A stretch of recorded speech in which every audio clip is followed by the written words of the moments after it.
Target Sharmila చక్రం తిప్పిన KVP. షర్మిలపై YCP ప్రత్యేక దృష్టి సారించింది. షర్మిల ఎవరెవరిని కలుస్తున్నారు, ఎవరితో మాట్లాడుతున్నారనే అంశాలపై ఆరా తీస్తోంది. షర్మిల విజయవాడ పర్యటనపై స్పెషల్ బ్రాంచ్, ఇంటెలిజెన్స్ పోలీసులు ప్రత్యేకంగా దృష్టి సారించారు. షర్మిల వద్దకు ఎవరు వెళ్తున్నారనే అంశానికి సంబంధించి డేటా తీస్తున్నారట. అన్న జగన్ను విభేదించిన నేతలతో షర్మిల టచ్లో ఉన్నట్లు తెలుస్తోంది.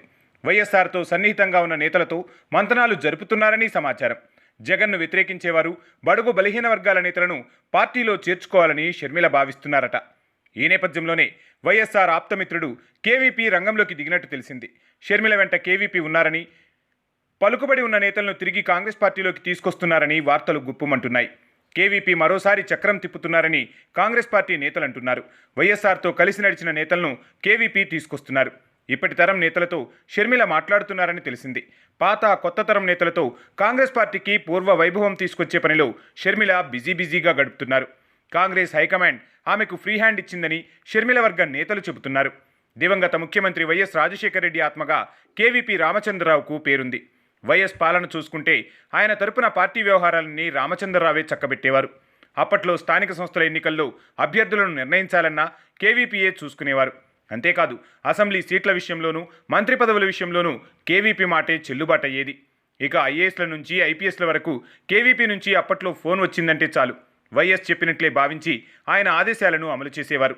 నియోజకవర్గాల్లో నేతల మధ్య నెలకొన్న విభేదాలను కూడా కేవీపీ రామచంద్రరావు చక్కబెట్టేవారు. ఆ తలనొప్పులను పెద్దాయన వరకు తీసుకెళ్లనిచ్చేవారు కాదు.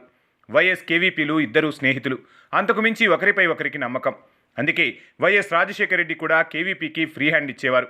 అలాగని వైఎస్ ముఖ్యమంత్రిగా ఉన్న సమయంలో కేవీపీ ఆయన ఇచ్చిన స్వతంత్రాన్ని దుర్వినియోగం చేసేవారు కాదు, అలా నడిపించేశారు.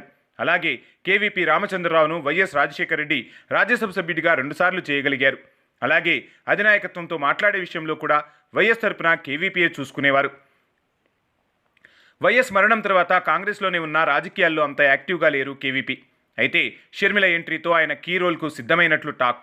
ఏపీలో కాంగ్రెస్ను బలోపేతం చేసి వైఎస్ షర్మిలకు అండగా నిలవాలని కేవీపీ భావిస్తున్నట్లు తెలిసింది.